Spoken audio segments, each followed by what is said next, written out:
Dorothy Callahan collapsed face first into the snow, her frozen fingers still reaching for the door of a Hells Angels clubhouse.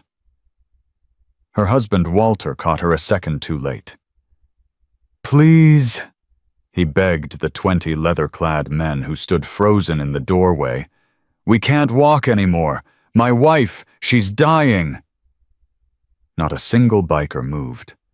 The wind howled. Dorothy's lips had turned blue, and in that moment Walter, a 78-year-old Korean War veteran, did something no one expected. He got down on his knees. "Before we continue this incredible story, tell me, where in the world are you watching from? Drop your city in the comments. We love seeing how far these stories travel. And if you want to see what happens next, subscribe to our channel and hit that notification bell. Trust me, you won't believe what these bikers did next." Dorothy's body hit the frozen ground with a sound that would haunt Walter Callahan for the rest of his life. He'd carried her for the last 2 miles. 78 years old, bad knees, a back that hadn't worked right since Korea, and he'd carried her anyway. Because that's what you do when you've loved someone for 52 years. You carry them. But his arms had finally given out. "Dorothy." He dropped to his knees beside her, his arthritic hands shaking as he tried to lift her head from the snow. "Dorothy, baby, stay with me.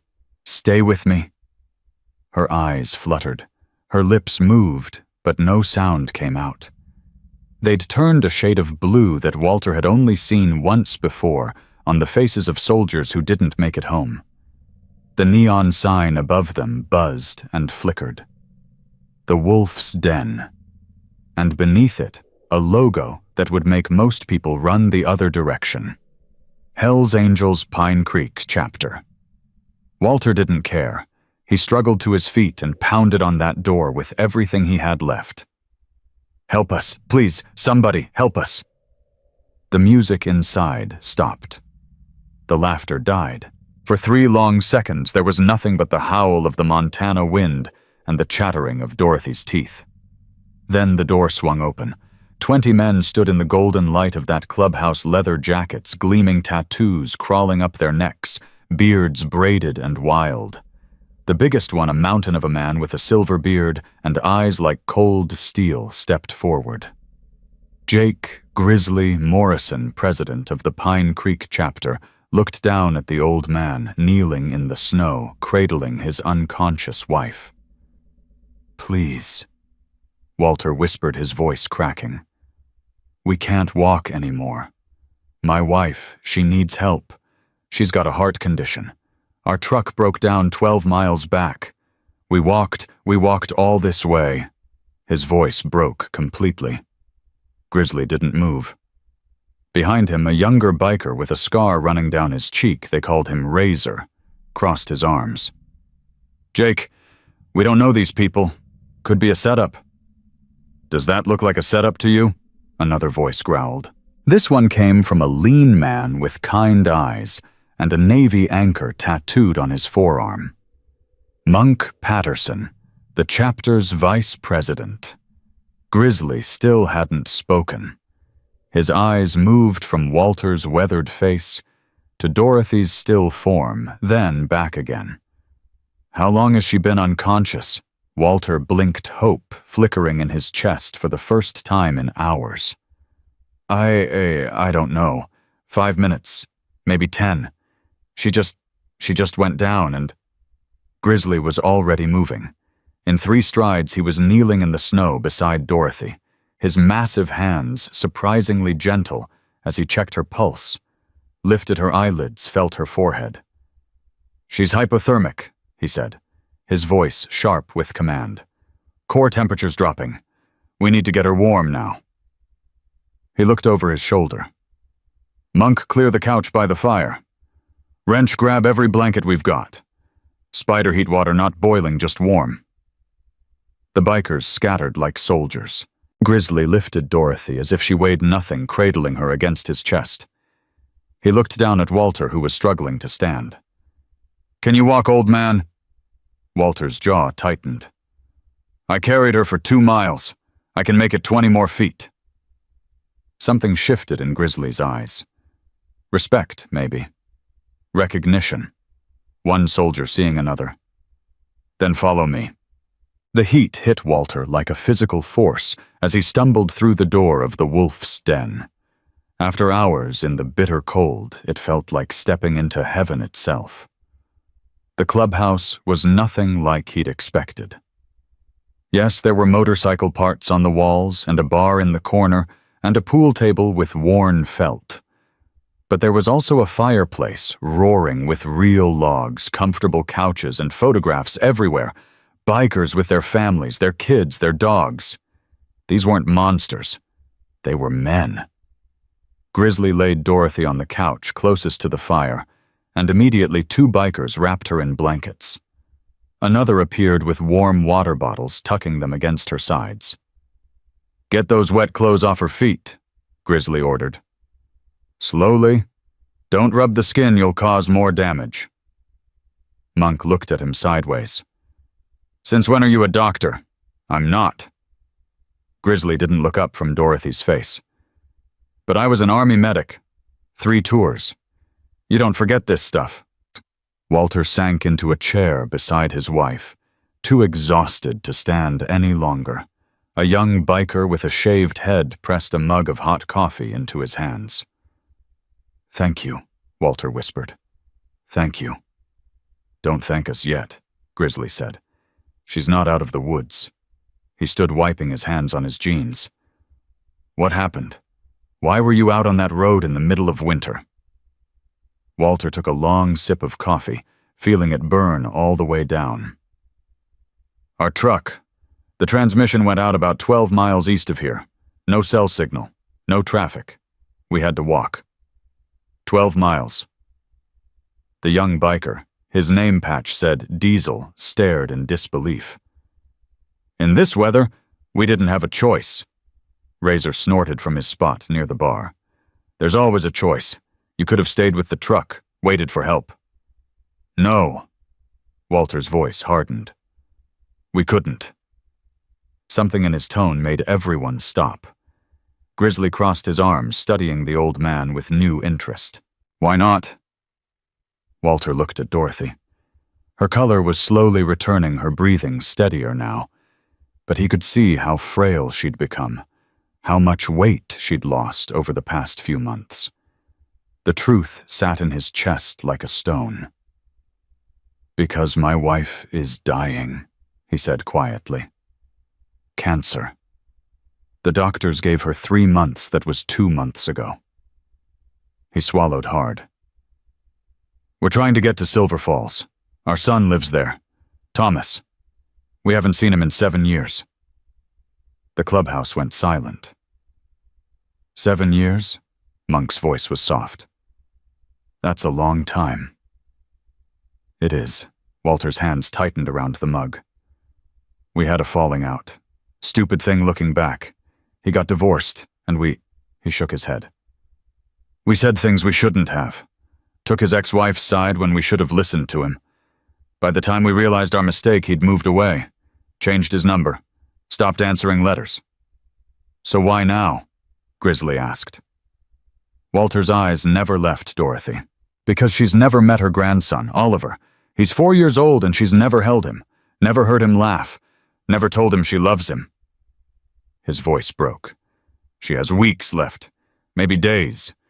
And all she wants, the only thing she wants, is to hold that little boy before she goes. The fire crackled. Someone coughed. Razor stared at his boots. Does your son know you're coming? Grizzly asked. No. So he might not even let you in the door. Walter met his eyes. That's a chance we have to take. Dorothy woke up 45 minutes later. She came back to consciousness slowly, like rising from deep water. The first thing she saw was firelight. The second was Walter's face lined with worry. Hey, beautiful, he whispered, squeezing her hand. Walter?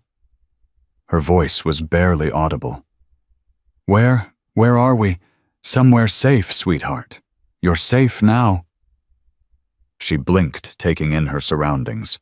The rough-hewn walls, the leather jackets hanging by the door, the giant man standing by the fireplace watching her with unreadable eyes. Are those, she squinted, are those Hell's Angels? Grizzly stepped forward, and despite herself, Dorothy flinched. He stopped immediately. Ma'am, I know we look scary, but we're not going to hurt you. You collapsed outside. We've been warming you up. Dorothy looked at Walter, who nodded. Then she looked back at Grizzly, really looked at him. Past the beard and the tattoos and the leather, past everything the world had taught her to fear, she saw kind eyes. Thank you, she whispered. Thank you for helping us. Something cracked in Grizzly's expression. Just for a moment. Then it was gone. How are you feeling? Any chest pain? Dizziness? I'm all right. Just tired. She tried to sit up and gasped, pressing her hand to her chest. Walter was at her side instantly. Dorothy. My medicine, she breathed. Walter, my heart medicine. It's in the truck. The blood drained from Walter's face. Oh God, I forgot. I grabbed our bag, but I didn't. Where's the truck? Grizzly cut in. 12 miles east, maybe 13, right where the road curves past Miller's Ridge. Grizzly looked at Wrench, a wiry man with grease-stained fingers. Take Diesel. Find the truck, get the medicine. Whatever else looks important, grab it. Wrench was already reaching for his jacket.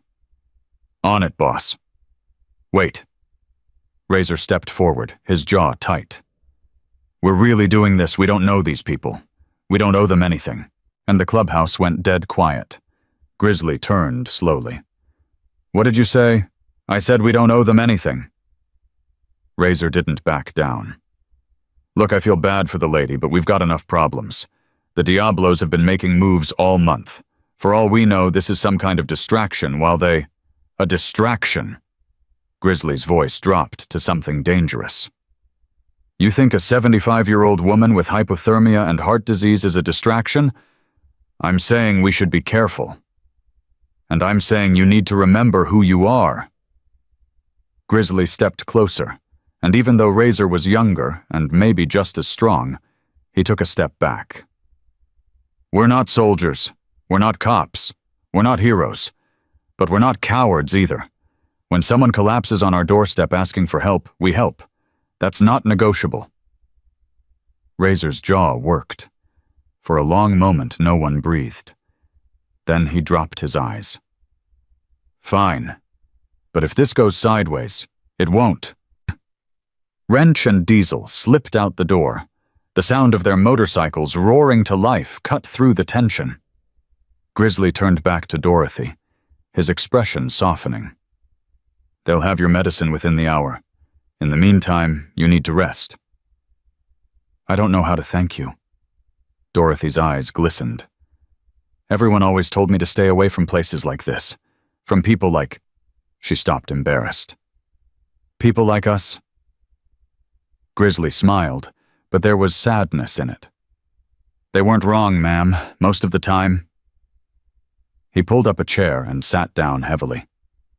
But even outlaws have mothers.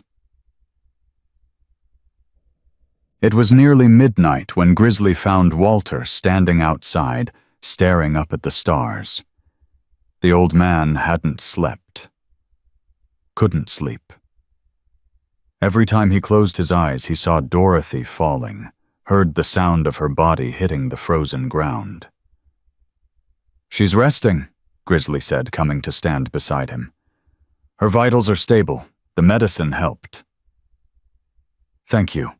Walter's voice was rough. I don't know what I would have done if... Don't. Grizzly pulled out a cigarette, lit it. Don't think about that. They stood in silence for a while, two men from different worlds watching their breath cloud in the cold air. You were in the service, Walter said. It wasn't a question. Army, medical corps, 3 tours in Iraq. I was in Korea, Incheon, the frozen Chosin. Grizzly turned to look at him. The Chosin Reservoir. You survived that. Barely. Walter's eyes went distant. Lost half my unit. Walked through snow that makes this, he gestured at the Montana night, look like a beach vacation. And you walked 12 miles tonight, with your wife on your back.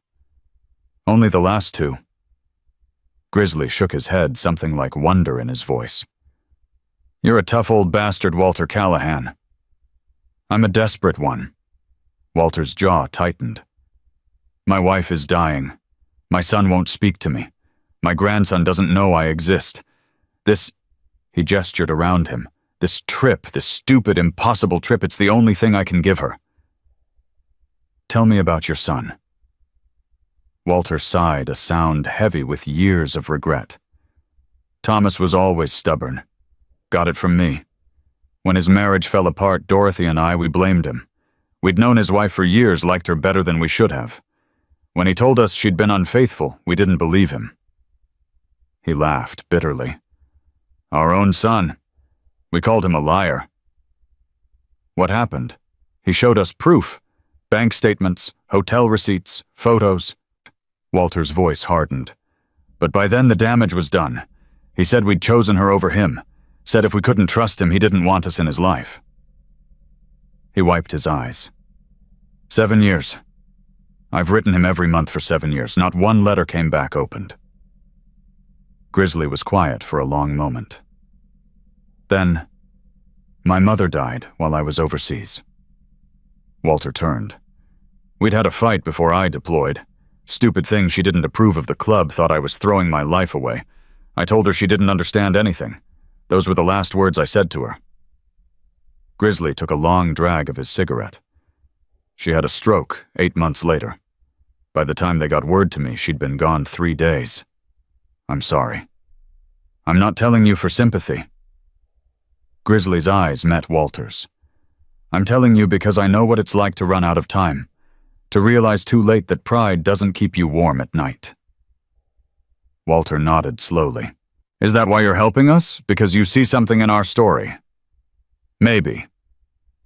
Grizzly dropped his cigarette, grounded under his boot. Or maybe I'm just tired of watching families fall apart when they don't have to. The sun wasn't up yet when Wrench and Diesel returned with Dorothy's medicine and a disturbing piece of news.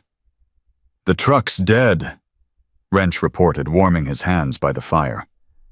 Transmission's completely gone. You're looking at a $2,000 repair minimum.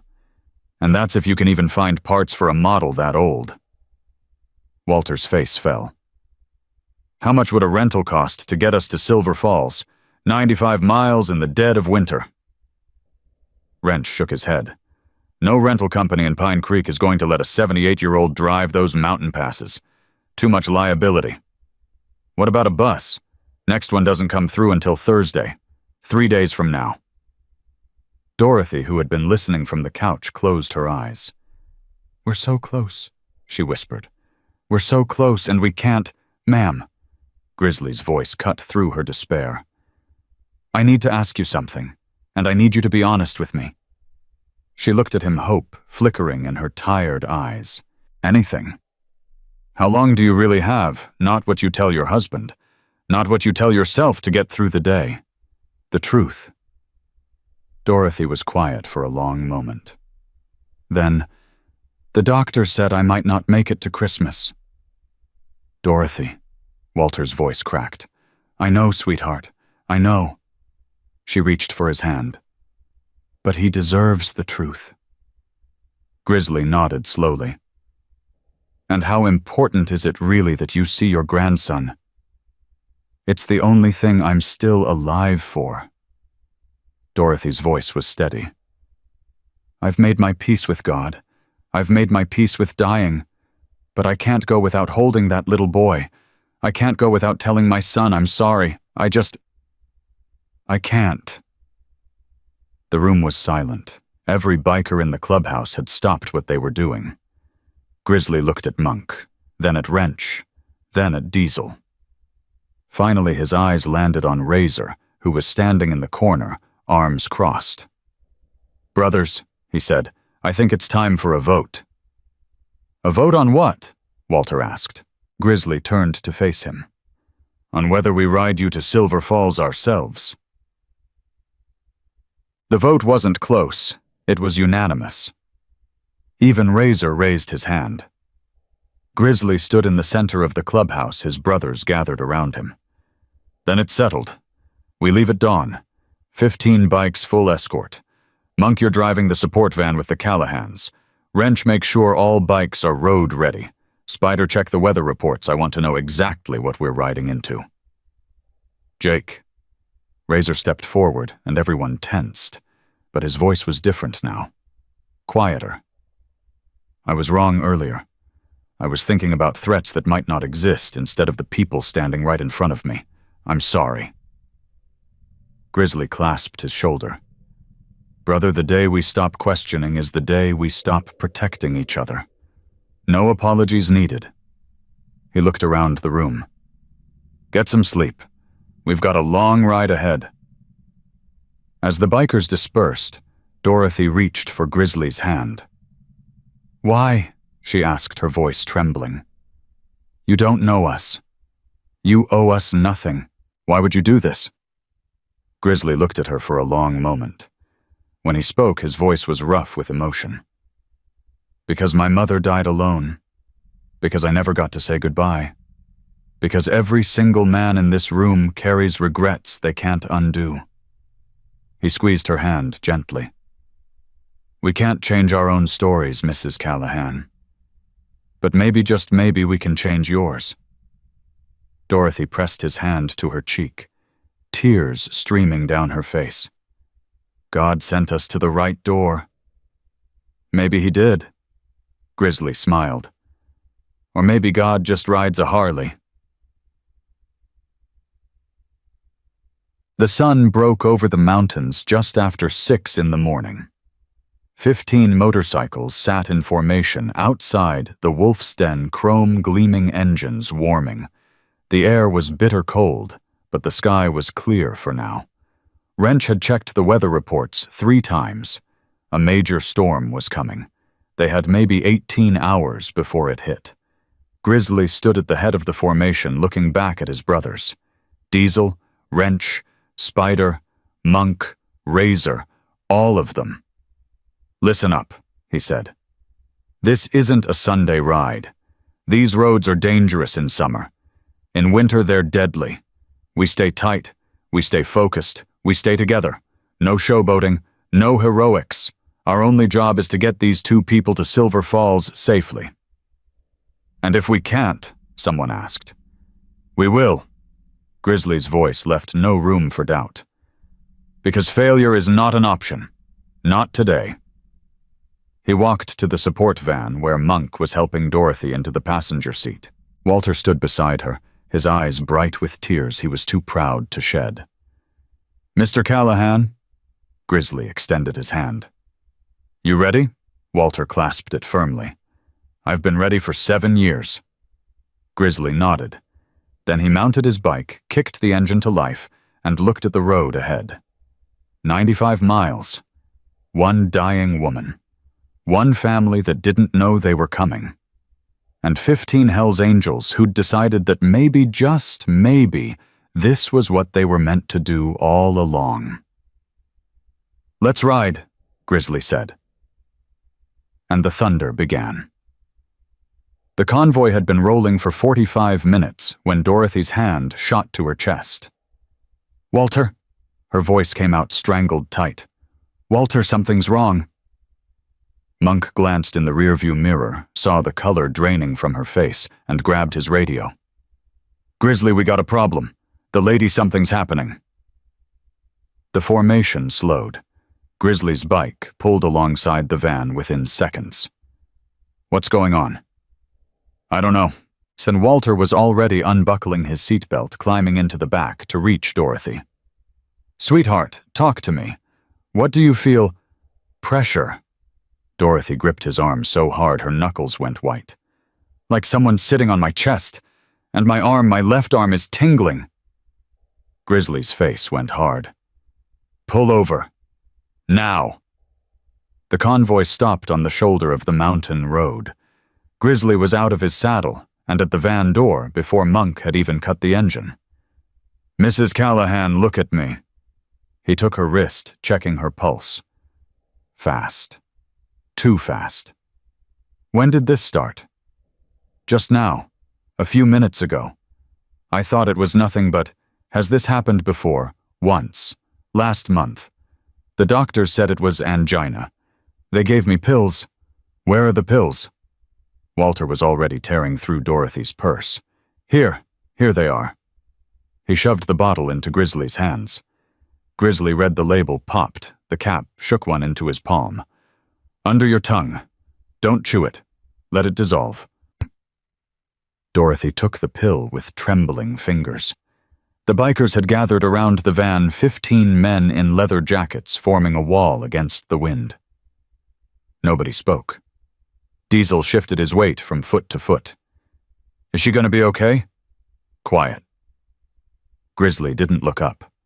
His eyes stayed locked on Dorothy's face, watching her color her breathing, the sweat beading on her forehead. 1 minute passed. 2. Dorothy's grip on Walter's arm slowly loosened. The lines of pain in her face began to smooth. Better, she whispered. It's better. Grizzly let out a breath he hadn't realized he'd been holding. The pill worked. For now. He stood his knees cracking. But this changes things. She needs a hospital. No. Dorothy's voice was suddenly sharp, fierce. No hospital. Ma'am, I said no. She struggled to sit up straighter, and Walter helped her. I've spent the last 6 months in hospitals, getting poked and prodded and told all the ways I'm dying. I'm not spending another minute in one. Her eyes met Grizzly's. You promised to take me to my grandson. That's where I'm going. Even if you have to carry my body across the finish line. Walter made a sound of protest, but Dorothy silenced him with a look. I mean it, Walter. I'm not afraid of dying. I'm afraid of dying without seeing Oliver's face, without telling Thomas I love him. Her voice cracked. If I go in a hospital, that's where I'll stay, and I'll never get out. I know it. I feel it in my bones. The wind howled across the mountain pass. Grizzly looked at his brothers, at Monk's worried face, at Razor's clenched jaw, at Diesel's wide eyes. Then he looked back at Dorothy. How far is the nearest hospital? He asked Monk. About 30 miles back the way we came. And Silver Falls, 50 miles ahead. Grizzly closed his eyes. He thought about his mother, about the call that came 3 days too late, about all the things he'd never gotten to say. We keep going, he said. Jake, Monk started. We keep going. Grizzly's voice was steel. But we ride faster, and we don't stop again unless we absolutely have to. He turned to Wrench. How's the weather looking? Wrench checked his phone, and his face went pale. Storm's moving faster than they predicted. We've got maybe 12 hours now. Could be less. Then we don't have time to argue. Grizzly mounted his bike. Let's move. The convoy pushed harder after that. The engines roared louder, the formation tighter. Every biker rode with new intensity, as if they could somehow will the road to be shorter through sheer determination. Inside the van, Walter held Dorothy's hand and didn't let go. You scared me back there, he said quietly. I know. Dorothy squeezed his fingers. I'm sorry. Don't be sorry. Just... His voice broke. Just stay with me. A little longer. Please. I'm trying, sweetheart. She leaned her head against his shoulder. I'm trying so hard. They rode in silence for a while. The mountains rose around them, massive and indifferent ancient witnesses to 1,000 human dramas. Finally, Dorothy spoke again. Walter, I need to tell you something. What is it? If something happens to me, don't. Walter, listen to me. Her voice was gentle, but firm. If something happens before we get there, I need you to promise me you'll still go. That you'll still see Thomas and Oliver. That you won't give up just because I'm not there. Dorothy, promise me. Walter's jaw worked. His eyes filled with tears he refused to let fall. I can't imagine doing any of this without you. You can. And you will. Because our son needs his father. Dorothy touched his face. And that little boy deserves to know at least one of his grandparents. You're going to make it. Maybe. Maybe not. She smiled, sad and peaceful. But either way, I need to know you won't give up. Walter couldn't speak. He just nodded, pressing her hand to his lips. Monk watched them in the rearview mirror, his own eyes burning. He'd been married once, lost her to cancer 10 years ago. He knew that conversation. He knew exactly what it cost to have it. His grip tightened on the steering wheel, and he pressed the accelerator a little harder. 2 hours into the ride, they hit the first checkpoint. A state patrol car sat across the road, lights flashing. 2 officers stood beside it, hands on their belts. Grizzly raised his fist, and the convoy slowed to a stop. Well, well? The older officer stepped forward, eyeing the line of motorcycles with barely concealed hostility. Hell's Angels, what brings you boys out on a day like this? Just passing through, officer. Grizzly kept his voice neutral. Passing through to where? Silver Falls. The officer's partner circled around the convoy, peering into faces, memorizing patches. That's a long ride in bad weather. What's the hurry? Personal business. Personal business? The older officer smirked. That's usually code for something we need to know about. Grizzly felt his jaw tighten. He'd done this dance 100 times before.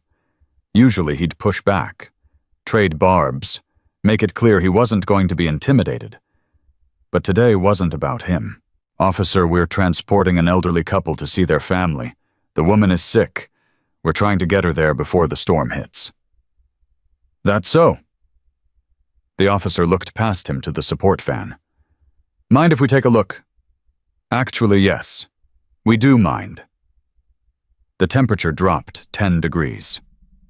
Excuse me. The lady just had a medical episode.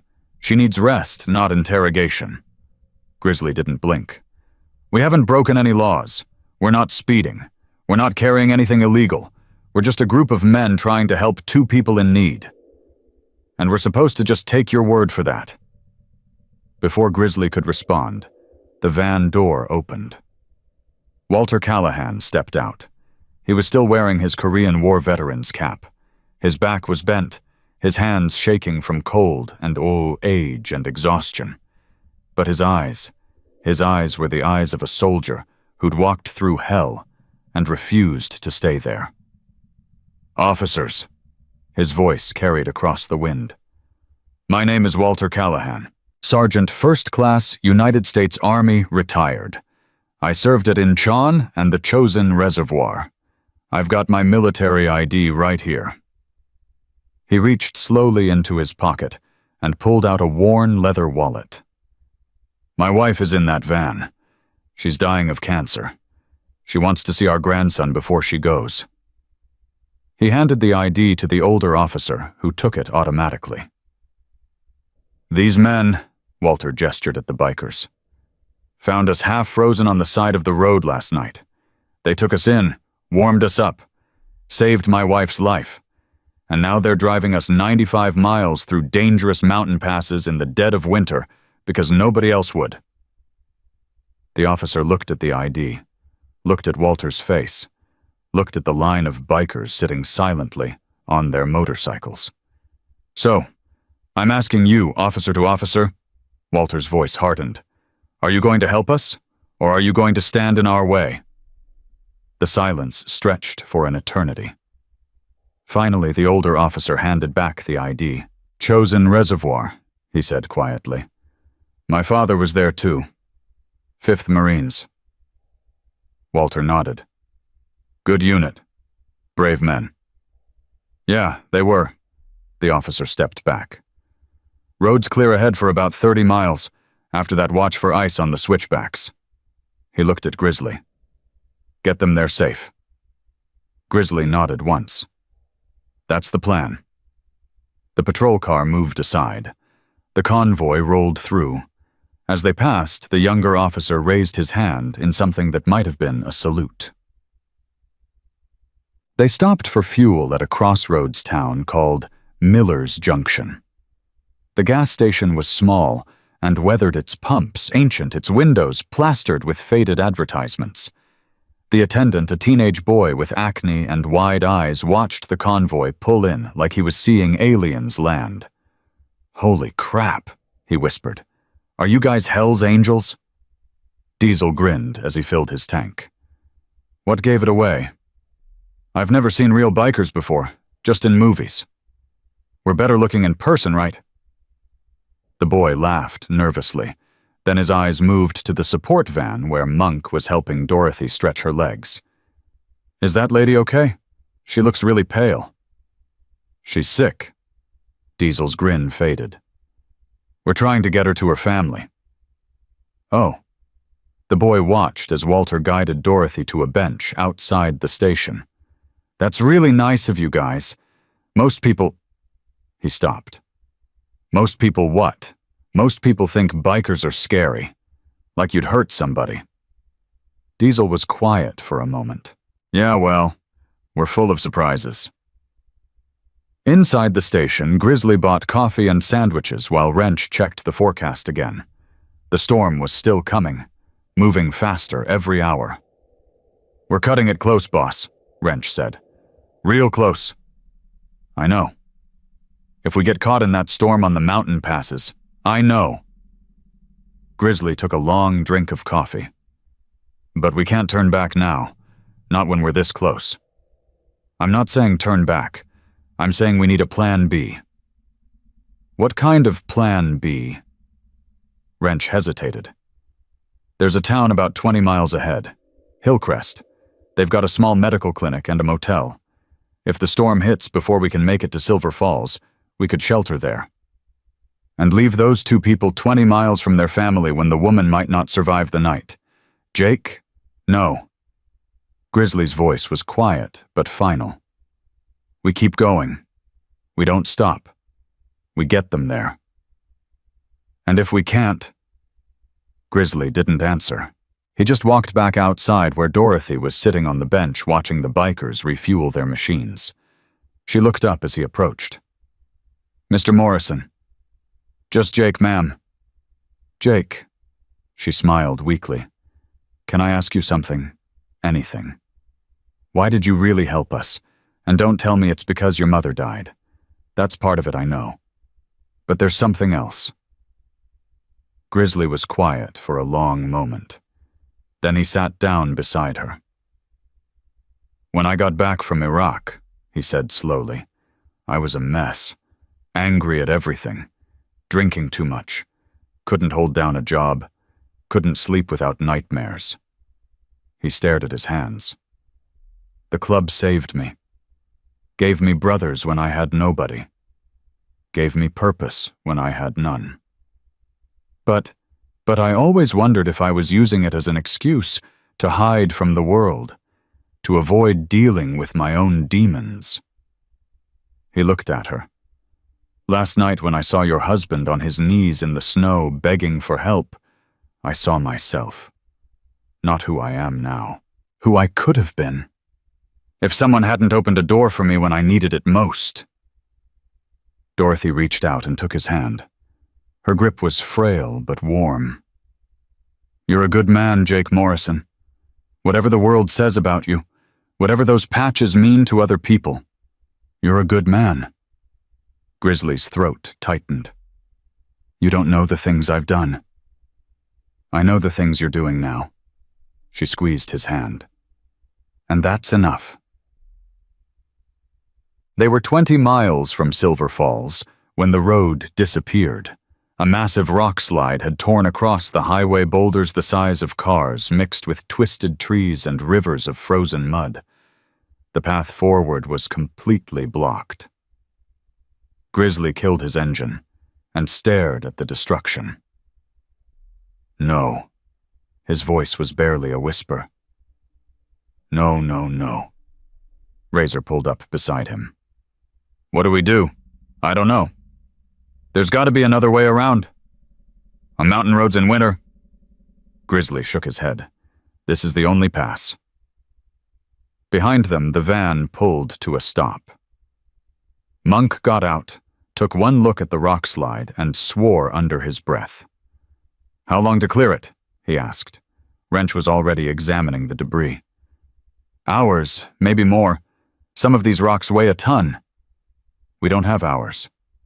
I know. Dorothy had gotten out of the van.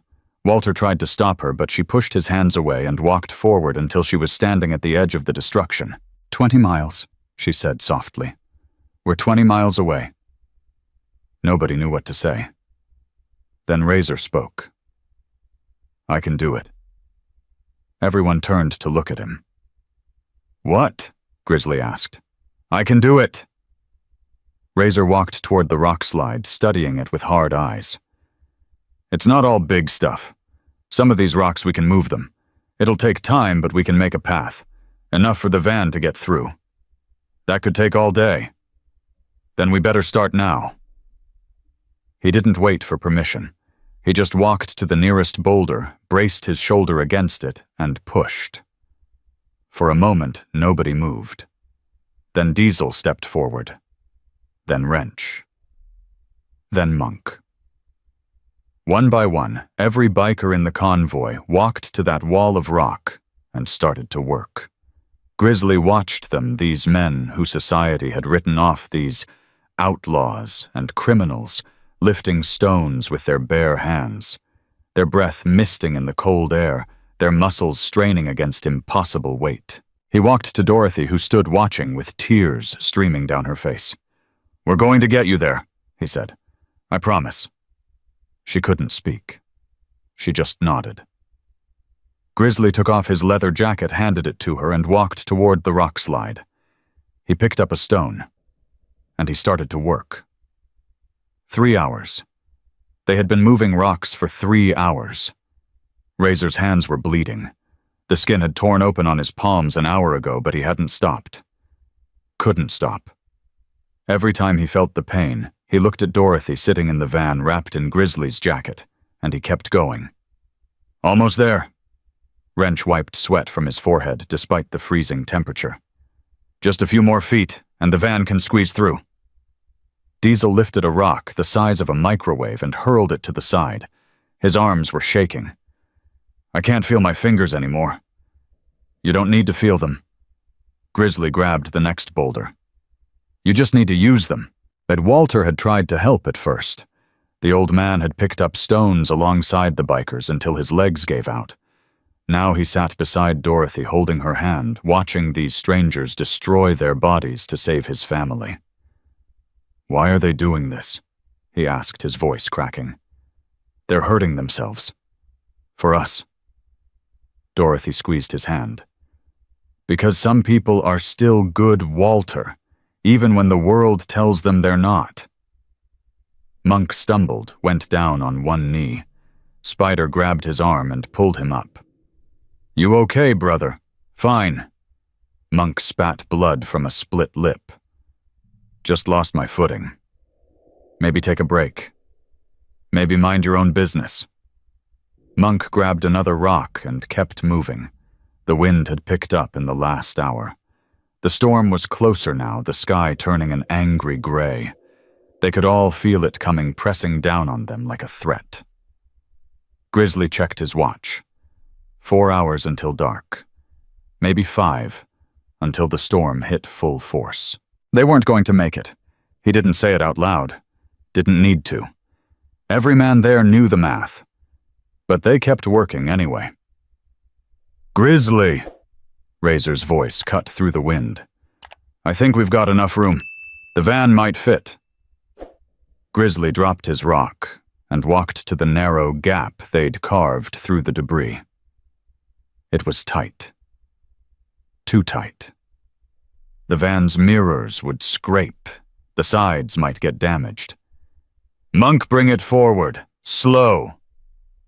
Monk climbed into the driver's seat and started the engine.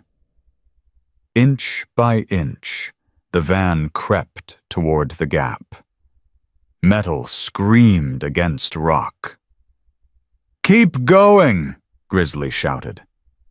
"Don't stop." The van lurched forward. Something cracked. Something scraped. Dorothy closed her eyes, gripping Walter's arm. And then they were through. The bikers erupted in exhausted cheers. Diesel pumped his fist. Spider let out a whoop that echoed off the mountains. Even Razor smiled, blood dripping from his torn hands. "We did it." Wrench laughed in disbelief. "We actually did it!" Grizzly didn't celebrate. He was already walking to his bike. "Mount up. We've lost 3 hours. We need to make up time." The engines roared back to life. The convoy reformed tighter than before.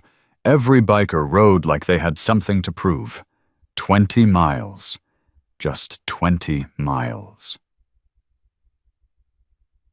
They made it 15 before Dorothy collapsed again. This time it was worse. She didn't grab her chest. She didn't say a word. She just slumped forward in her seat, unconscious, her skin gray as ash. "Pull over!" Walter screamed. "Something's wrong! She's not waking up!" Monk slammed the brakes. The convoy scattered as the van skidded to a stop on the narrow mountain road. Grizzly was off his bike before it stopped moving. He yanked open the van door and felt for Dorothy's pulse. Nothing. He felt again, pressing harder against her wrist. Still nothing. "No." His voice was barely a whisper. "No, not like this." "What's happening?" Walter grabbed his arm. "What's wrong with her?" Her heart stopped. The world went silent. Walter's face crumbled. His legs buckled, and Diesel caught him before he hit the ground. "Dorothy." Walter's voice was a broken thing. "Dorothy, please. Please don't leave me."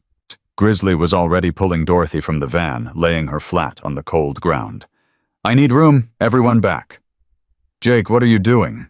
Monk asked. "What I was trained to do." Grizzly positioned his hands over Dorothy's chest. "Come on, Mrs. Callahan. You didn't come this far to quit now." He started compressions. 1, 2, 3, 4. The rhythm was brutal, punishing. Grizzly's arms burned. His shoulders screamed. "Come on!" His voice was low, fierce. "Come on!" 15 compressions. Then he tilted her head back, pinched her nose, breathed into her mouth. Nothing. He started again. "Jake," Razor stepped forward. "Not now." "Jake, it's been 2 minutes." "I said not now." 20 compressions. Another breath. Nothing. Walter was on his knees, tears streaming down his face. "Please, God. Please don't take her, not yet. We're so close." 30 compressions. Grizzly's arms were shaking. Sweat poured down his face despite the cold. "You don't get to die here." His voice cracked. "You hear me? You don't get to die on this road. Not when your grandson is waiting. Not when your son doesn't know you're coming." 35 compressions. 40. "Breathe, damn you!" Grizzly slammed his fist against her chest. Dorothy gasped. Her eyes flew open. Her chest heaved. She coughed, choked, gasped again.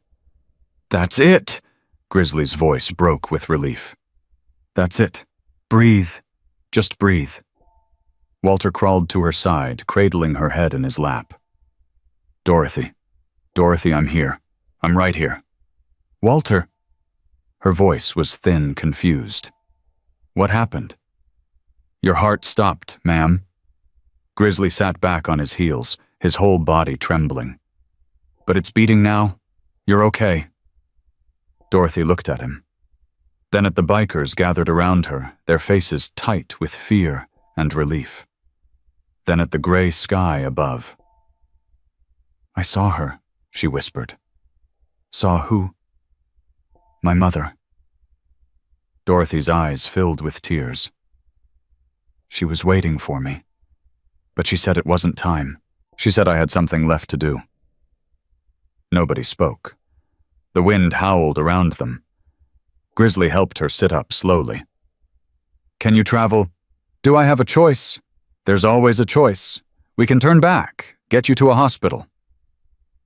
Dorothy grabbed his arm with surprising strength. 5 miles! We're 5 miles from my grandson. You could drag my body there and I wouldn't complain. I'm not turning back.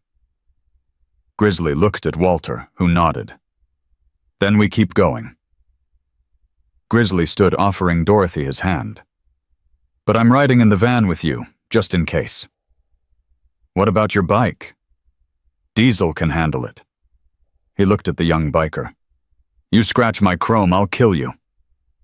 Diesel grinned despite everything. "Wouldn't dream of it, boss." The last 5 miles were the longest of their lives. Dorothy drifted in and out of consciousness. Walter held her hand and talked to her constantly, telling stories about their life together, about Thomas as a baby, about the day they got married. "Remember our first apartment?" he said, his voice cracking. "That tiny place in Pittsburgh with the leaky roof.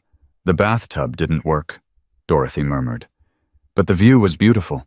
You could see the whole city from our window. I loved that apartment. I loved you in that apartment." Walter pressed his lips to her forehead. "I've loved you every day since." Grizzly sat in the back of the van watching them. He'd seen a lot in his life. War, death, violence. But he'd never seen anything as powerful as this old man holding on to his dying wife, refusing to let go. "Mr. Morrison." Dorothy's voice was barely audible. "Yes, ma'am. If I don't make it, you'll make it." "But if I don't..." She opened her eyes, and they were clear focused. "Tell Thomas I'm sorry. Tell him I should have believed him. Tell him I loved him every single day, even when I was too proud to say it. You'll tell him yourself. Promise me. Just in case." Grizzly swallowed hard. "I promise." Dorothy smiled weakly. "And thank you. For everything. For opening your door. For treating us like family." "You are family now, ma'am. That's how it works with us." "Is that true?" "Once you help someone, their family, something like that." Grizzly's voice was rough. "We don't have much, but what we have we share. And we don't abandon our own." Dorothy reached out and touched his face. Her fingers were cold, trembling. "You have more than you know," she whispered. "So much more." The first houses of Silver Falls appeared just as the snow began to fall. "We're here," Monk's voice crackled through the radio. "Jake, we're here." Grizzly looked out the window. The town was small, quiet, peaceful. White houses with wraparound porches, churches with steeples, the kind of place where people knew their neighbors and waved at strangers. "What's the address?" he asked Walter. 247 Maple Street. Walter's voice was shaking. "Blue house, corner lot." "Monk, you hear that? Got it. 2 minutes out." Dorothy was struggling to sit up. Help me see." Grizzly and Walter eased her to a sitting position. She pressed her face to the window, drinking in every detail of the town. "It's beautiful," she breathed. "Thomas picked a beautiful place to live." "He always had good taste," Walter said. The convoy turned onto Maple Street. People stopped on sidewalks to stare.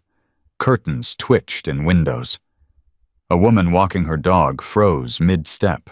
15 motorcycles rolling down a quiet suburban street. The sound alone was enough to shake the foundations. "There," Walter pointed with a trembling finger.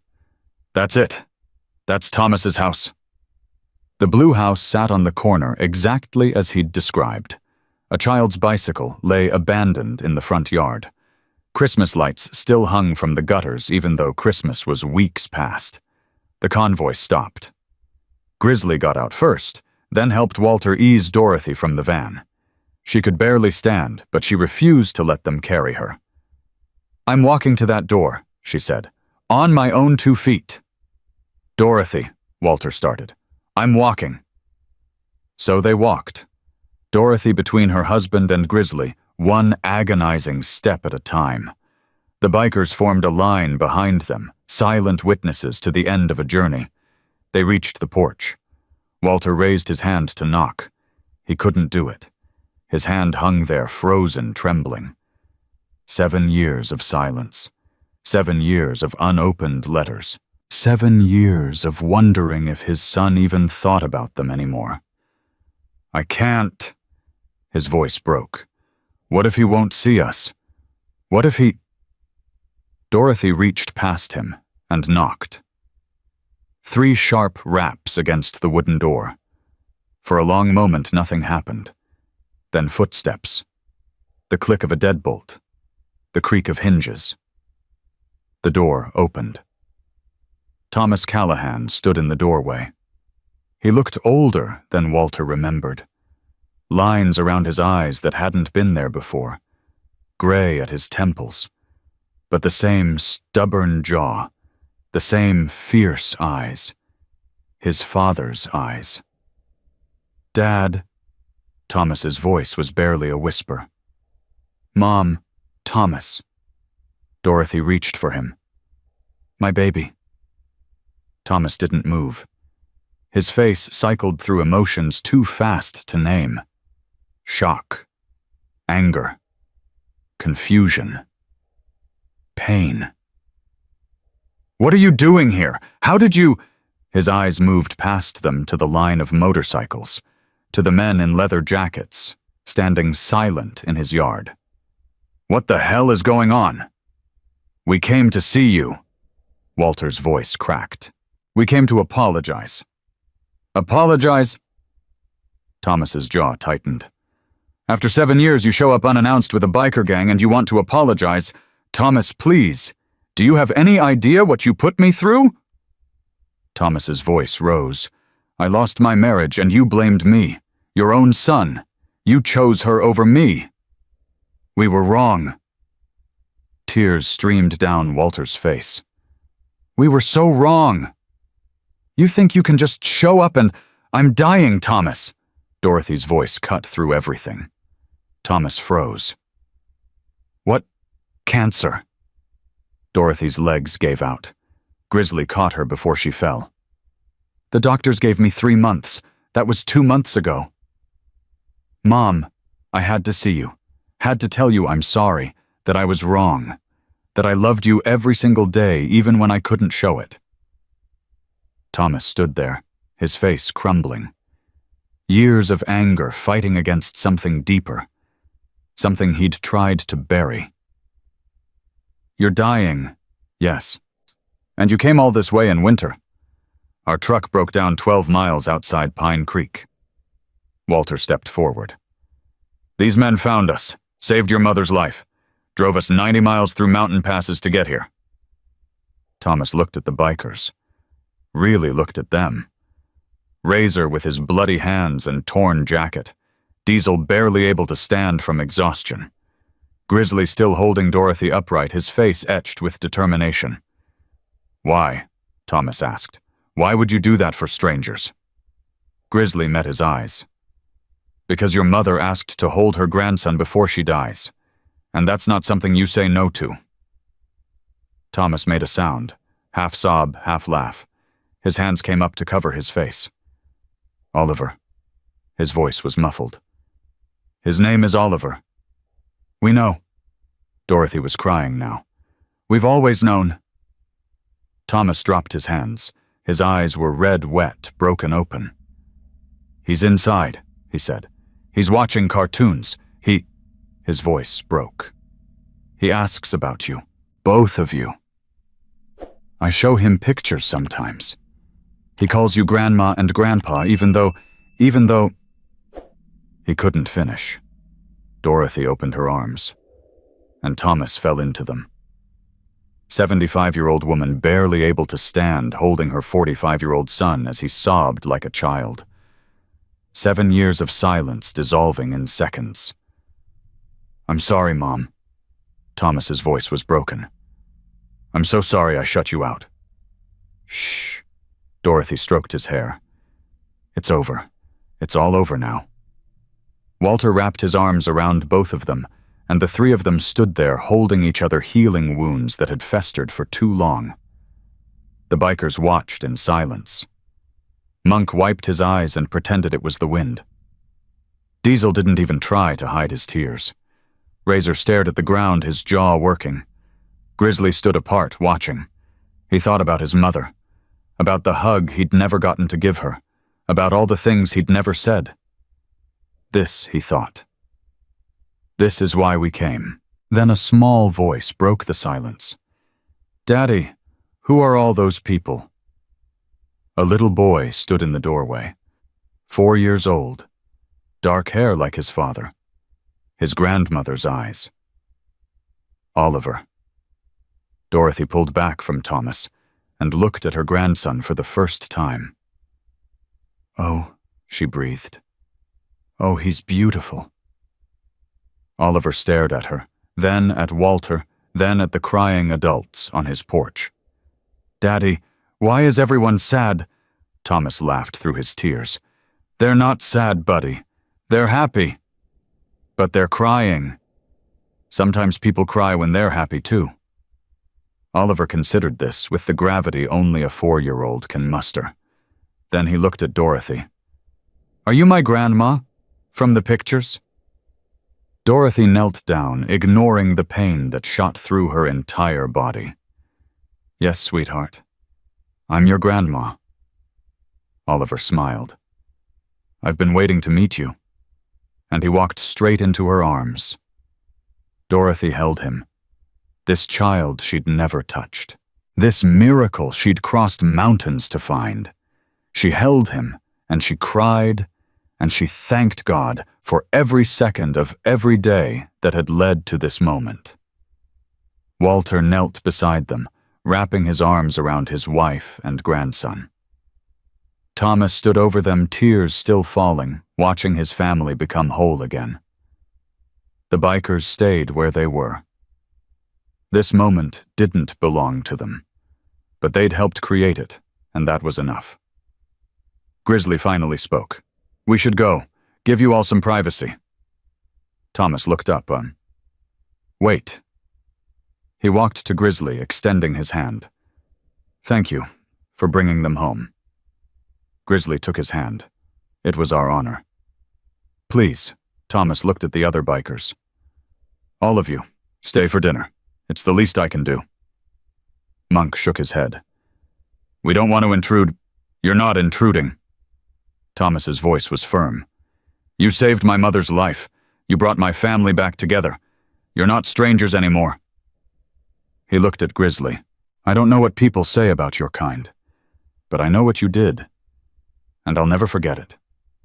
The wind picked up. Snow was falling harder now. The storm was almost upon them.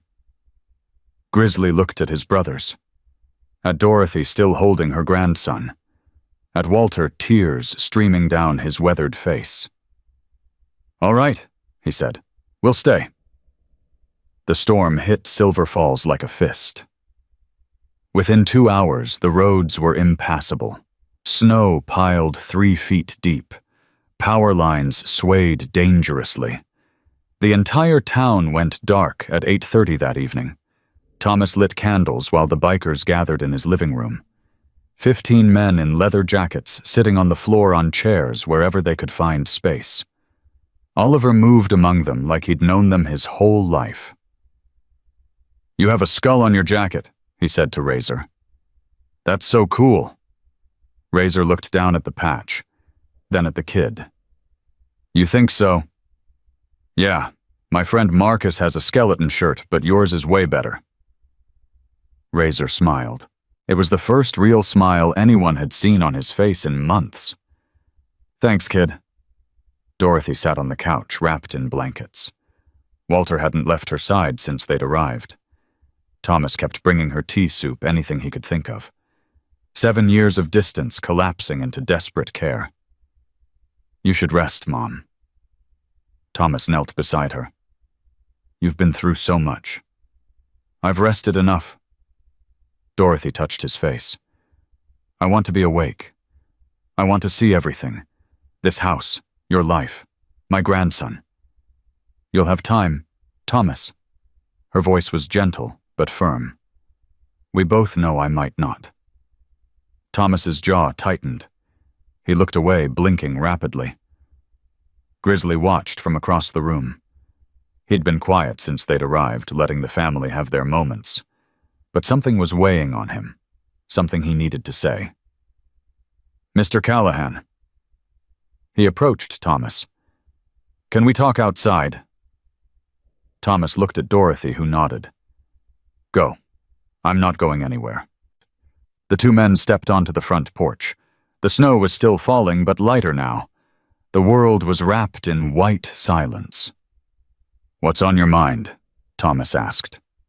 Grizzly pulled out a cigarette, then put it back, not in front of the kid's house. "Your mother's heart stopped on the road today." Thomas went still. "What? About 5 miles from here. She flatlined. I had to do CPR for almost 2 minutes before she came back." Thomas grabbed the porch railing. His knuckles went white. "She didn't tell me. She didn't want you to worry." "Didn't want me to..." Thomas laughed bitterly. "She's dying. She crossed 90 miles of mountain in winter. She nearly died on the road. And she doesn't want me to worry. She wanted to see your son more than she wanted to live." Grizzly's voice was quiet. "That's the truth." Thomas was silent for a long moment.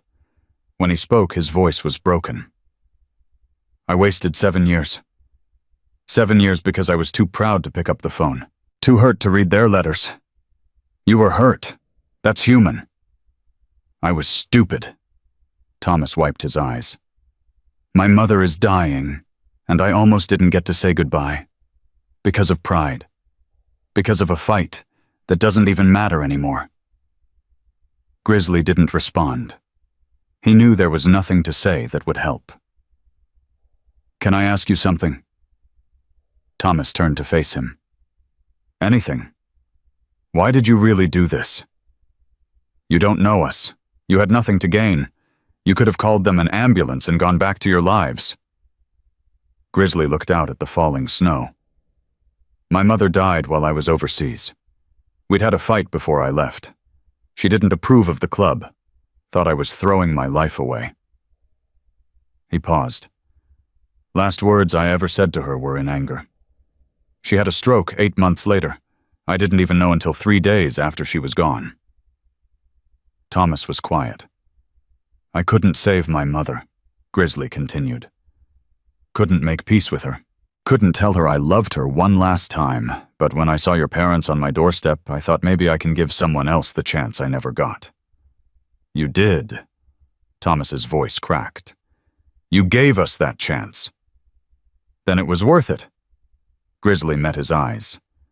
"Every mile, every bloody hand, every minute." Thomas extended his hand. "Thank you, Jake, for everything." Grizzly took it. "Take care of them. Whatever time you have left, don't waste a second." "I won't." They went back inside. The storm kept everyone trapped for 3 days. 3 days of unexpected grace. The bikers became part of the household in ways nobody could have predicted. Diesel taught Oliver how to play poker, using candy as chips. Wrench fixed the leaky faucet in the kitchen that Thomas had been ignoring for months. Monk cooked breakfast every morning, eggs, bacon, pancakes, enough to feed an army. "Where'd you learn to cook like this?" Thomas asked, watching him flip pancakes with military precision. "Prison." Monk didn't look up. Kitchen duty for 2 years. You learn quick or you don't eat. Thomas wasn't sure how to respond to that. Relax, Monk said with a faint smile.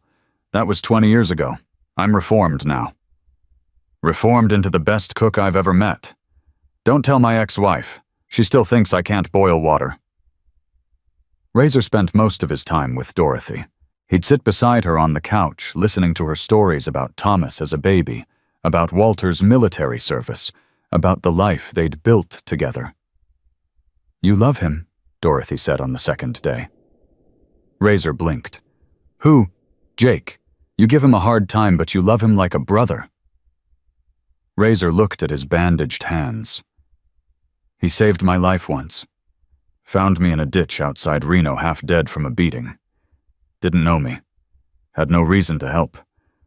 But he loaded me into his truck and drove 3 hours to the nearest hospital. He swallowed. I gave him a hard time about helping you because I was afraid. Afraid of getting attached. Afraid of caring about someone again. And now... Razor looked at Oliver, who was showing Diesel his collection of toy cars. Now I'm glad he didn't listen to me. Dorothy reached out and took his hand. You're a good man, Razor. Whatever you've done, whatever you think you are, you're good. Razor's eyes glistened. Nobody's ever said that to me before. Then everyone you've known has been blind. On the third night, Dorothy asked to speak with everyone. She was weaker now. The trip had taken more from her than she'd let on. But her eyes were bright, clear, determined. The bikers gathered in the living room. Thomas and Walter sat on either side of her. Oliver was on her lap, playing with a toy motorcycle Diesel had carved from wood. I want to thank you, Dorothy began. All of you, for what you've done. Ma'am, Grizzly started. Let me finish. Her voice was gentle but firm. When Walter and I knocked on your door, we were ready to die. We'd given up.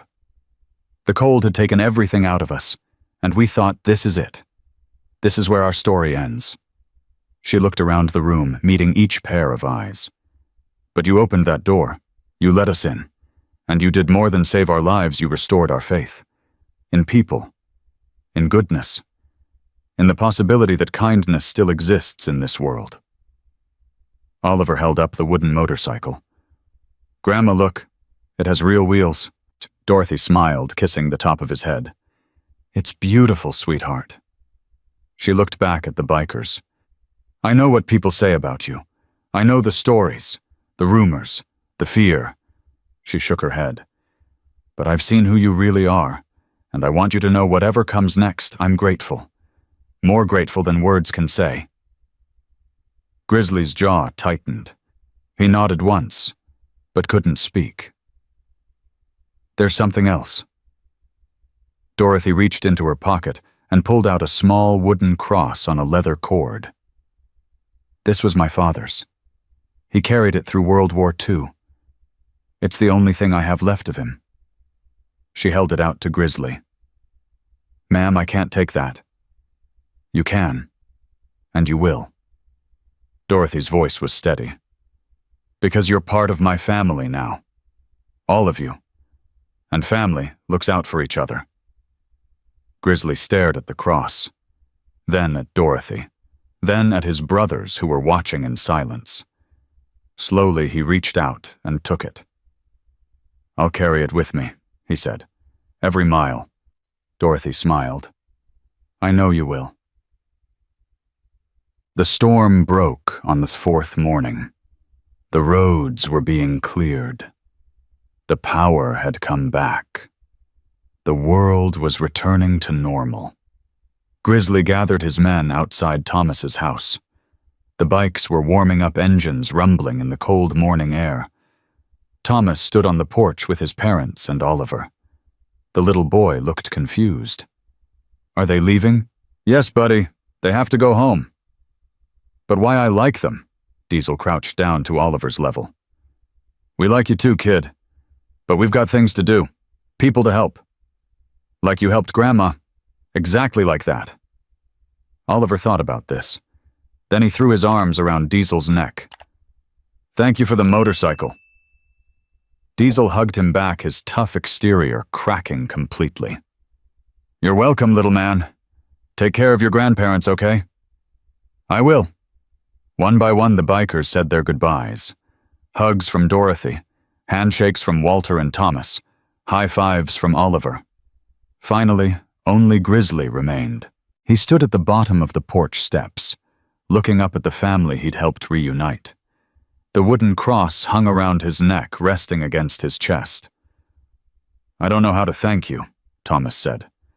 "You don't have to." "Will we see you again?" Grizzly smiled. "Maybe. The road has a way of bringing people back together." He turned to Dorothy, who had Walter's arm around her shoulders. "Mrs. Callahan." "Dorothy." She smiled. "After everything we've been through, I think you can call me Dorothy." "Dorothy." He nodded.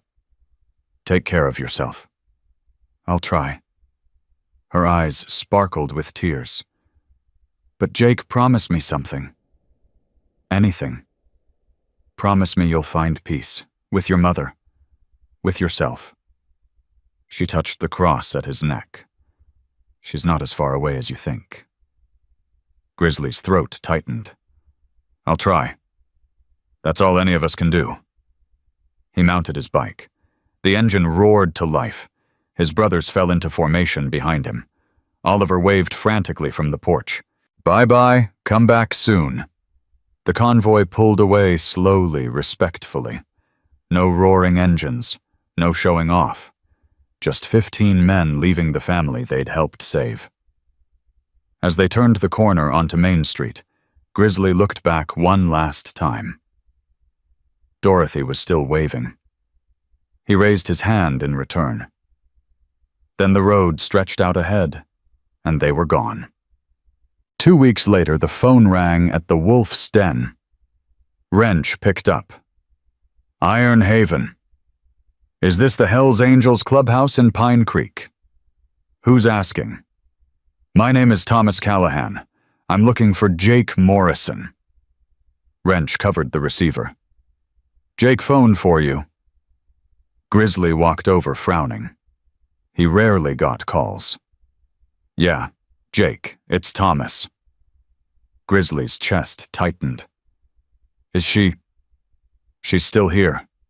Thomas's voice was thick. "But the doctors say it won't be long. A few days, maybe less." Grizzly closed his eyes. "She's asking for you." Thomas's voice cracked. "She wants to see you, before she goes." "I'll be there." "You don't have to." "I said I'll be there." Grizzly looked at his brothers, who had stopped what they were doing. "Tell her to hold on, I'm coming." He hung up. "What's happening?" Monk asked. "Dorothy's dying." Grizzly grabbed his jacket. "She wants to see us." No one asked questions. No one hesitated. Within 10 minutes, 15 motorcycles were rolling out of Pine Creek, heading toward Silver Falls one more time. They rode through the night. Dorothy was waiting for them. She'd insisted on being moved to the living room, to the same couch where she'd first held her grandson. She was so thin now, so fragile that it hurt to look at her. But her eyes were still bright. "You came," she whispered when Grizzly walked in. "Of course I came." He knelt beside her, taking her hand. It was cold, weightless, barely there. "I wanted to tell you something," she said. "Before I go." "What is it?" "I spoke to your mother." Grizzly went still. "What?" "In my dreams, these last few nights." Dorothy smiled weakly. "She visits me sometimes. She's waiting for me on the other side." "Dorothy, she told me to tell you something." Dorothy's grip tightened on his hand with surprising strength. "She said she forgives you. She said she was never angry. She said she's proud of the man you've become." Grizzly's vision blurred. He couldn't speak. She loves you, Jake. She always has. She wants you to stop carrying the guilt. It's too heavy, and you've carried it long enough." A sound escaped Grizzly's throat. Half sob, half laugh. He pressed Dorothy's hand to his forehead. "Thank you," he managed. "Thank you."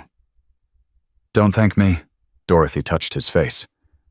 "Thank her, when you see her someday." She looked past him at the bikers gathered in the doorway, at Thomas and Walter and Oliver, who was curled up beside her on the couch. "I'm ready now," she said softly. "I've seen my grandson. I've made peace with my son. I've given you what you needed." She closed her eyes. "I can go." "Grandma," Oliver's voice was small, frightened. "Are you sleeping?" Dorothy opened her eyes one last time. She looked at the little boy she'd crossed mountains to meet. "Yes, sweetheart. I'm going to sleep for a while. Will you wake up?" She pulled him close, kissing his forehead. "Not this time, my love. But I'll see you again someday. I promise." Oliver didn't understand. He was too young, but he hugged her tight anyway. Dorothy looked at Walter. 52 years of marriage. 52 years of love. "I'll see you soon," she whispered. Walter couldn't speak. He just nodded, tears streaming down his face. Thomas took her hand. "Mom, I know." She smiled at him. "I know, sweetheart. I love you too." Her eyes fluttered closed. The room went silent. And Dorothy Callahan, surrounded by the family she'd fought so hard to reach, finally let go. The funeral was held on a Saturday. The church in Silver Falls was small, meant for maybe 100 people. But 300 showed up. They spilled out the doors, stood in the parking lot, lined the street. And at the front of that crowd, 15 Hell's Angels stood in formation. They'd cleaned their leathers, polished their boots, braided their beards. They looked like soldiers at attention honoring a fallen commander. The pastor had never seen anything like it. "We're here to celebrate the life of Dorothy Mae Callahan." He began, his voice wavering slightly as he looked at the bikers. "A woman who taught us that love knows no boundaries." Thomas stood at the podium, Oliver's hand in his. Walter sat in the front pew, staring at the casket like he couldn't quite believe his wife was inside. "My mother was stubborn," Thomas said, his voice cracking. "She was proud. She held grudges. She made mistakes." He paused. "But she also crossed 90 miles of frozen mountain to tell me she was sorry. She nearly died 3 times on that road. And she never stopped. Not once." He looked at the bikers. These men, the world calls them outlaws, criminals, dangerous. Thomas shook his head. "But I call them heroes. Because when my mother was dying in the snow, they opened their door. When she needed to get home, they drove her. When her heart stopped on a frozen road, they brought her back." His voice broke completely. "My mother made it home because of them. She held her grandson because of them. I got to say goodbye because of them." Tears streamed down his face. "I will spend the rest of my life trying to be worthy of that gift." Grizzly stared at the floor. His jaw was tight. His hands were clenched. Razor stood beside him, eyes wet. "She changed us," Razor whispered. "I didn't think anyone could anymore." "She did more than change us." Grizzly's voice was rough. "She reminded us who we could be." After the service, the procession moved to the cemetery. 15 motorcycles led the way, engines purring low, respectful. Behind them, 100 cars followed. The whole town had stopped to watch. People who had once crossed the street to avoid men like these now stood in silence, hats removed, hands over hearts. At the graveside, Walter finally spoke. 52 years. His voice was barely audible. 52 years, and I never told her enough. Never said the words enough. I always thought there'd be more time. Thomas put his arm around his father. But these last few weeks, Walter's voice cracked. These last few weeks were worth everything. Because of what those boys did. Because they gave us time we didn't deserve. He looked at Grizzly. My wife is gone. But she went happy. She went whole. And that's because of you. Grizzly nodded. He couldn't trust himself to speak. The casket was lowered. Prayers were said. Flowers were thrown. And then Oliver tugged on Grizzly's leather jacket. Mr. Jake. Grizzly crouched down. Yeah, buddy. Is Grandma really gone? Her body is. But her spirit. Grizzly touched his chest where the wooden cross hung. Her spirit stays with the people who love her. Like you. Grizzly's throat tightened. Yeah, kid. Like me. Oliver threw his arms around Grizzly's neck. Thank you for helping her. She told me you were her angel. Grizzly held the boy this small piece of Dorothy's legacy. She was ours too. Tantsupuank. The wake was held at Thomas's house. Neighbors brought food. Friends brought flowers. The bikers brought whiskey and stories. To Dorothy. Diesel raised his glass. The bravest woman I ever met. To Dorothy. The room echoed. Monk had cooked again enough food to feed the entire town. He moved through the kitchen like he owned it, directing traffic, making sure everyone had plates. You should open a restaurant, Thomas said, watching him work. I've thought about it. Monk handed him a plate piled high. Maybe someday, when I'm done riding. Will you ever be done? Monk smiled. Probably not. But it's nice to dream. Razor sat in the corner with Walter, listening to the old man's stories about Korea, about his early days with Dorothy, about the life they'd built together. She was the strong one, Walter said. Always. I just followed where she led. That's not weakness, Razor said. That's love. Walter looked at him with new eyes. You understand that at your age, I'm learning. Razor looked at his bandaged hands. She taught me things in 3 days that nobody taught me in 30 years. Like what? That helping someone doesn't make you weak. That opening your heart doesn't mean it'll get broken. Razor swallowed hard. That family isn't about blood. It's about choice. Walter patted his arm. You're a good man, son. Don't let anyone tell you different. Grizzly found Thomas on the back porch, staring at the night sky. Mind if I join you? Thomas shook his head. Please. They stood in silence for a while, breath misting in the cold air. She told me about your mother, Thomas said finally. About what you carry. Grizzly tensed. She talked a lot. She cared a lot. Thomas turned to face him. That message she gave you from your mom, did it help? Grizzly's hand went to the cross at his chest. I don't know if I believe it was real. Does it matter? What do you mean?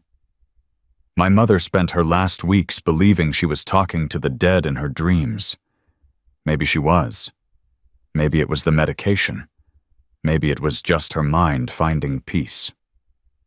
Thomas shrugged. But the message she gave you, forgiveness, pride, love, those are things you needed to hear. Does it matter who they came from? Grizzly was quiet for a long moment. I've carried this guilt for 15 years, he said finally. It's been like a stone on my chest. Every morning I wake up and it's there. Every night I go to sleep and it follows me. And now, Grizzly touched the cross again. It's lighter, not gone, but lighter. That's a start. Yeah. Grizzly looked at the stars. That's a start. The next morning, the bikers prepared to leave. Thomas had offered them rooms for as long as they needed, but Grizzly knew it was time. They'd done what they came to do. Dorothy was at rest. The family was together. "You'll come back?" Oliver asked, hugging Diesel's leg. "Try to keep us away." Diesel ruffled his hair. "Besides, who else is going to teach you poker?" "I'm going to practice every day." "That's my man." Walter stood on the porch, looking older than he had a week ago. Grief had settled into his bones, weighing him down. But there was something else there, too. Peace, maybe. Acceptance. "Where will you go now?" he asked Grizzly. "Home, for a while." Then, Grizzly shrugged. "The road. That's where we belong. You're always welcome here. All of you. We know. And we appreciate it." Walter extended his hand. Grizzly took it. "My wife believed in angels," Walter said. "Real ones. The kind that watch over people. I never did. Thought it was foolish." He squeezed Grizzly's hand. "I don't think that anymore. We're not angels, Mr. Callahan." "Maybe not the kind with wings." Walter smiled through his tears. "But you're the kind that matters." Thomas came out with a box under his arm. "Before you go, I have something." He opened the box and pulled out 15 leather cords each with a small wooden cross attached. They were rough handmade, carved from the same wood as Dorothy's cross. "I made these last night," Thomas said. "One for each of you. My mother would have wanted you to have them." The bikers looked at each other. Then one by one they stepped forward. Diesel, Wrench, Spider, Monk, Razor, all of them. Thomas placed a cross around each man's neck. When he finished, he stepped back. "You're part of our family now," he said. "That doesn't end because the road calls you home." Grizzly looked at his brothers. 15 men in leather and denim wooden crosses hanging against their chests. They looked different somehow, not softer, but fuller. Like something that had been missing had finally been found. "Let's ride," he said. The engines roared to life. Oliver waved frantically.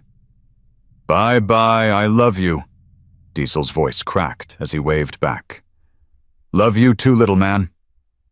The convoy pulled away from the blue house on Maple Street. But this time they didn't just leave. They carried something with them, something that couldn't be seen, but could be felt. Dorothy's gift. Her faith. Her love. Her belief that even the roughest edges could be smoothed by kindness. The story spread. First through Silver Falls, then Pine Creek, then beyond. A local reporter had attended the funeral. He'd watched the Hells Angels stand honor guard for an elderly woman they'd barely known. He'd listened to Thomas's eulogy. He'd seen the wooden crosses placed around their necks. His article went viral. Hells Angels or Heaven's Helpers, biker gang escorts dying woman. 90 miles to see grandson. Within a week, it had been shared 1 million times. News crews showed up at the Wolf's Den. Interview requests poured in. Grizzly turned them all down. "We didn't do it for attention," he told Monk. "We did it because it was right. People want to know the story. Dorothy's family can tell the story. We don't need the spotlight."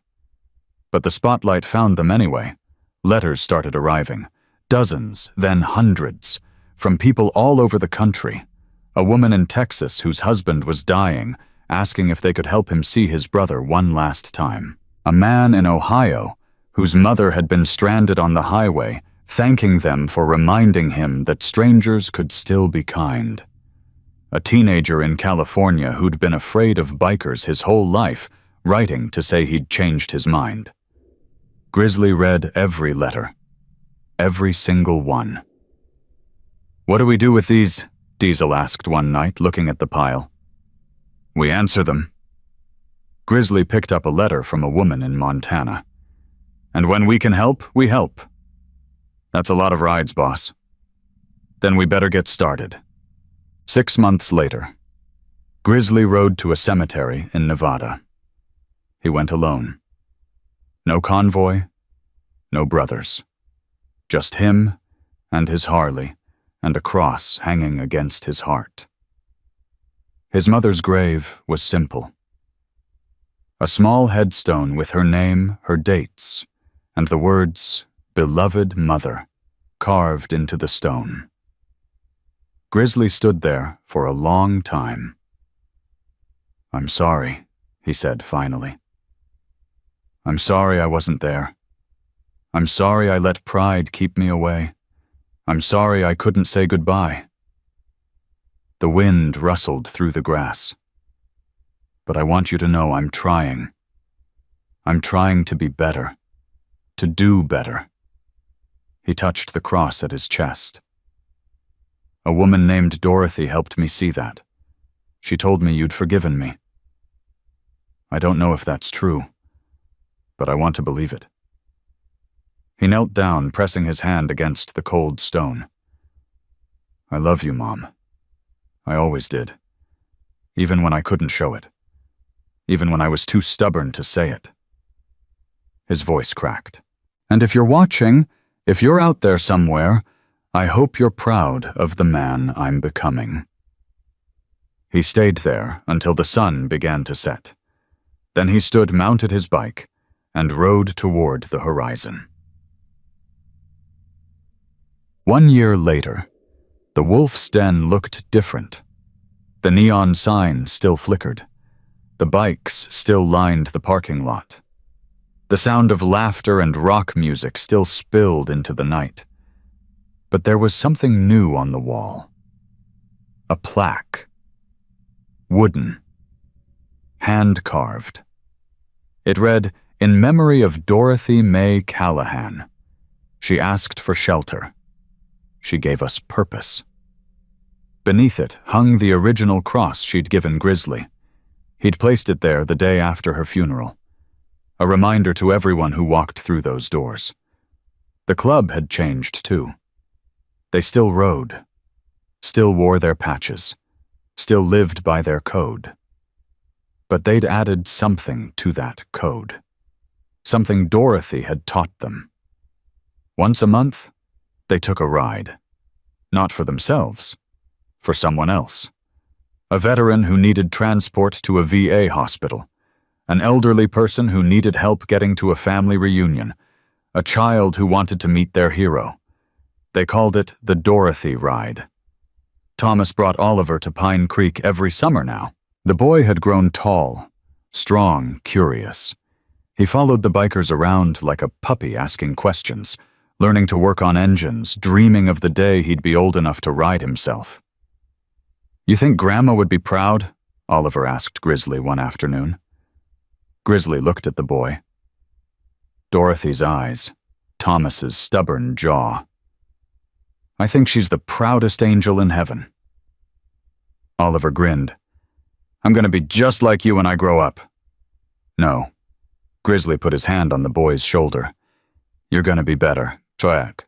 Walter passed away 2 years after Dorothy. He went quietly in his sleep, in the same bed they'd shared for 50 years. Thomas found him with a smile on his face, and Dorothy's photograph clutched to his chest. The funeral was smaller this time. But the bikers came, all 15 of them. They stood at attention as the casket was lowered. They watched as Thomas placed a wooden cross on his father's grave next to his mother's. And when it was over, they rode. One last time. Through Silver Falls, past the blue house on Maple Street, up the mountain road where everything had changed. They stopped at the overlook where they'd first seen the town. Grizzly looked at his brothers. at the crosses around their necks, at the road stretching endlessly before them. "You know what Dorothy told me once?" he said. "She said angels don't always have wings. Sometimes they have leather jackets and loud pipes." Monk smiled. "Sounds about right." She was wrong, though, and Grizzly looked at the sky. "She was the angel. We were just the ride." He kicked his engine to life. "Let's go home, brothers. There's people out there who need us." The convoy roared down the mountain, chrome gleaming engines thundering. 15 men who'd learned that the greatest strength isn't in muscle or firepower. It's in opening your door when someone knocks. It's in carrying someone when they can't walk. It's in riding 90 miles through frozen hell because a dying woman asked to hold her grandson one last time. The road stretched ahead endless and unknown, but they didn't ride alone anymore.